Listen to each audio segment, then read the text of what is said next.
What's up, CHFFL, and welcome to week one of our 2020 season, the 13th season of the league. We're going to cover all post-draft moves that have been relevant, including a breaking trade this morning between Derek and I and Parker, and we're going to get into my weekly predictions. First, I want to quickly get something out of the way. I always like and have this philosophy in fantasy football where it's an imitation of regular football. That's why I'm pro keeping the kickers.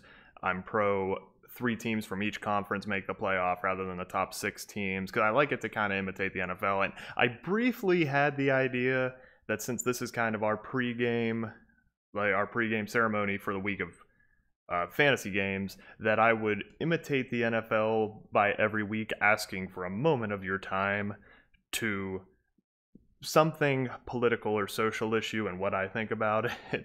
But as some of you know, I've become a little put off from actually watching NFL games this year, and I didn't want to do that to you guys with watching these videos. I'm not going to use the hostage audience since you're here for something else. We're just going to do the videos, so no need to worry about that.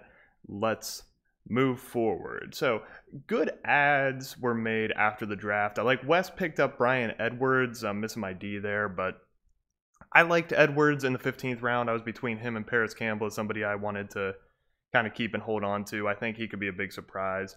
Parker added Darrell Williams, which after seeing how good CEH was, he's nothing but a handcuff if there was an injury there. And Max got James Robinson, who I think is the likely top touch getter in Jacksonville for now. The thing is that people were already a little down on Fournette. I just don't, in that situation, people stack the box against Jacksonville. I just don't know how good a Jacksonville running back can be, but it's a good lottery ticket. I like it. This morning, Parker traded Derek and I Deontay Hopkins for Julio Jones, with us getting the younglings getting Julio Jones. I'm very happy with that. I suspected on draft day that Parker didn't really want Julio with Calvin Ridley, so I'm glad we were able to move up and get the guy I originally was hoping for. Let's move into the matchups. We're going to start with a galaxy far, far away with JD Mojica's Wookiee of the Year versus my Coruscant younglings. Our kicker, Faye Barron, had a dud Thursday. He missed his only kick and got some extra points, and that always stinks when you could lose the kicker margin by 10 or so.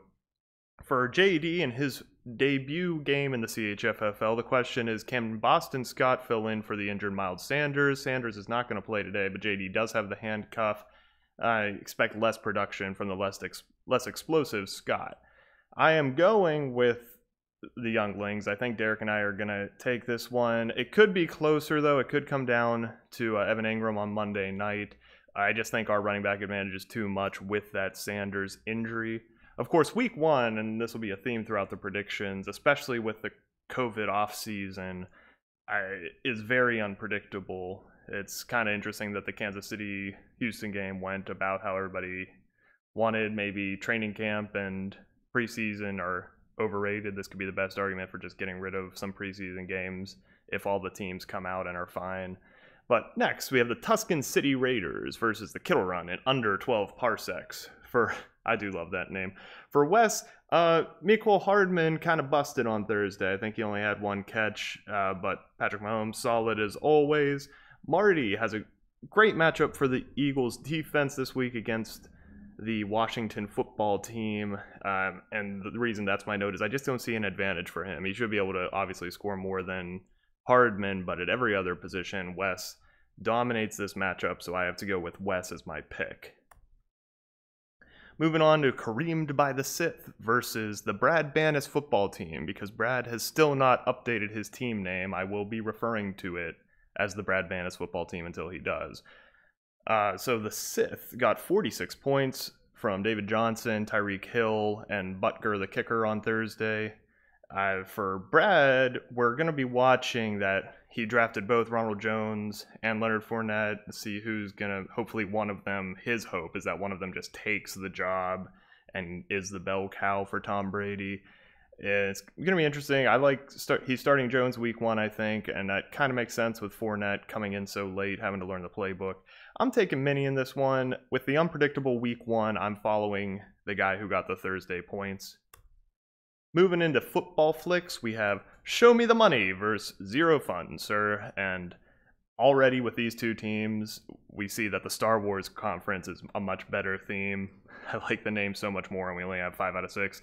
But for Mark, Kenny Galladay is missing week 1, and he is starting Cam Newton over Matt Stafford for the matchup.